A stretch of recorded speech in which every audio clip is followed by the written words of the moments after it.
Você já percebeu como a gente se apaixona fácil por políticos? Sério, basta alguém aparecer com um discurso bem ensaiado, uma promessa de futuro e pronto. Projetamos nele tudo aquilo que gostaríamos de ver em nós mesmos. E o final da história você já conhece: decepção, escândalo, indignação. E aí vem o próximo Salvador e a gente repete o ciclo. Por que será que nossos heróis políticos quase sempre nos decepcionam? A política brasileira parece uma novela onde o mocinho vira vilão no final da segunda temporada. Collor foi o primeiro grande símbolo disso para muita gente. O caçador de Marajás, com seu blazer branco, cara de modernidade, ar de quem iria varrer a corrupção do país. Então, bum, impeachment, escândalos, e aquele herói virou motivo de piada de boteco. Depois veio Lula, a imagem do operário que venceu, que saiu do chão da fábrica para o comando do país. Um mito de ascensão social que mobilizou milhões. Mas o tempo passou. Vieram os escândalos, os processos, as condenações, as reviravoltas, e a nação dividida assistiu o mito virar meme. Aí surgiu Bolsonaro, prometendo justamente o oposto. Nada de política tradicional agora, era o outsider, o antipolítico. Um ex-capitão com frases de efeito, que parecia dizer o que o povo pensava, sem filtro. E o que aconteceu? Controvérsias, polarização, caos na pandemia e, mais uma vez, um líder virou símbolo de frustração.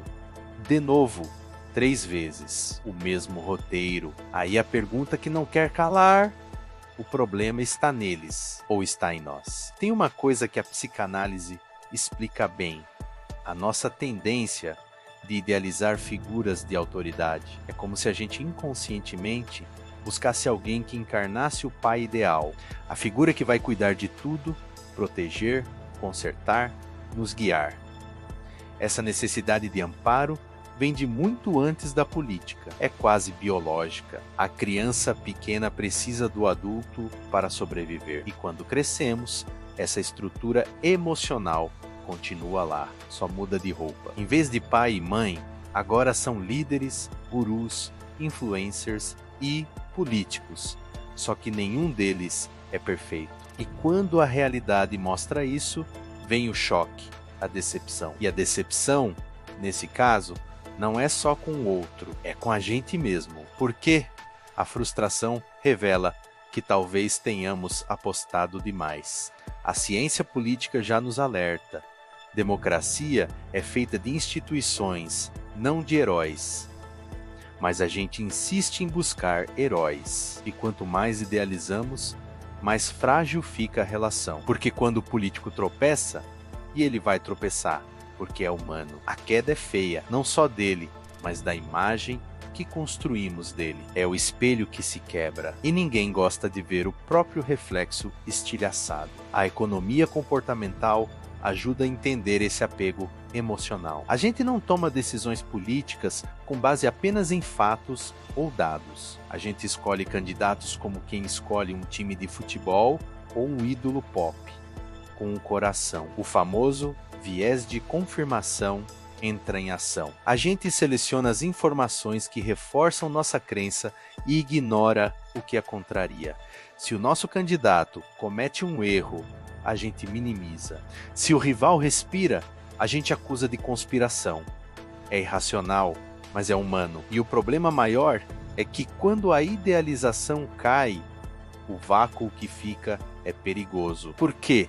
Em vez de amadurecer politicamente, a gente às vezes radicaliza, vai de um extremo ao outro, tentando encontrar alguém que nos dê, novamente, a sensação de ordem, esperança, identidade. E assim, a gente gira em círculos, como uma criança perdida no supermercado da democracia, esperando alguém segurar nossa mão. E é nesse ponto que a filosofia política traz uma chave importante. Não existe liberdade política sem responsabilidade individual, ou seja, Enquanto a gente continuar esperando que alguém resolva tudo por nós, não estamos praticando cidadania. Estamos terceirizando o messianismo político. Essa crença de que um líder vai nos redimir é o oposto do que a democracia propõe. E o preço disso é sempre alto. Frustração, conflito, desconfiança generalizada. Mas tem um jeito de sair disso. E não envolve encontrar o próximo grande nome da política. Envolve olhar para as instituições, os sistemas de controle, os pesos e contrapesos que garantem que, mesmo que o líder fale, o país não quebre junto. Envolve entender que um bom governo é menos sobre carisma e mais sobre processo. Menos sobre discurso, mais sobre estrutura. Também envolve ajustar nossas expectativas. A política não é o lugar onde encontraremos redenção. Ela é o campo do possível, do imperfeito, do negociado. Não é feita para agradar plenamente ninguém, mas para manter minimamente o convívio e o funcionamento de uma sociedade complexa. E é justamente por isso que funciona. Quando funciona, talvez o amadurecimento político seja parar de buscar salvadores da pátria e começar a buscar sistemas mais sólidos. Talvez seja entender que não tem herói vindo aí.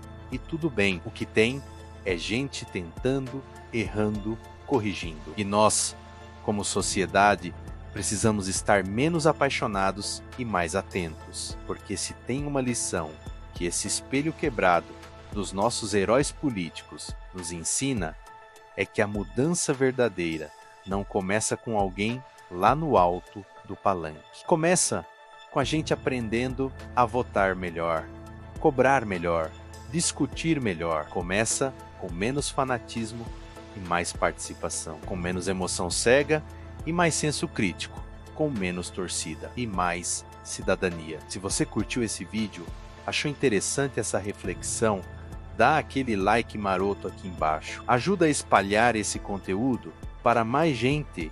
Se quiser acompanhar outros temas como esse, se inscreve no canal. Tem vídeo novo vindo toda semana. E se você quiser continuar nesse clima de reflexão crítica, dá uma olhada nos outros vídeos aqui do canal. Te garanto, tem muita coisa que vai fazer você pensar diferente sobre política, comportamento e tudo mais que mexe com a nossa cabeça.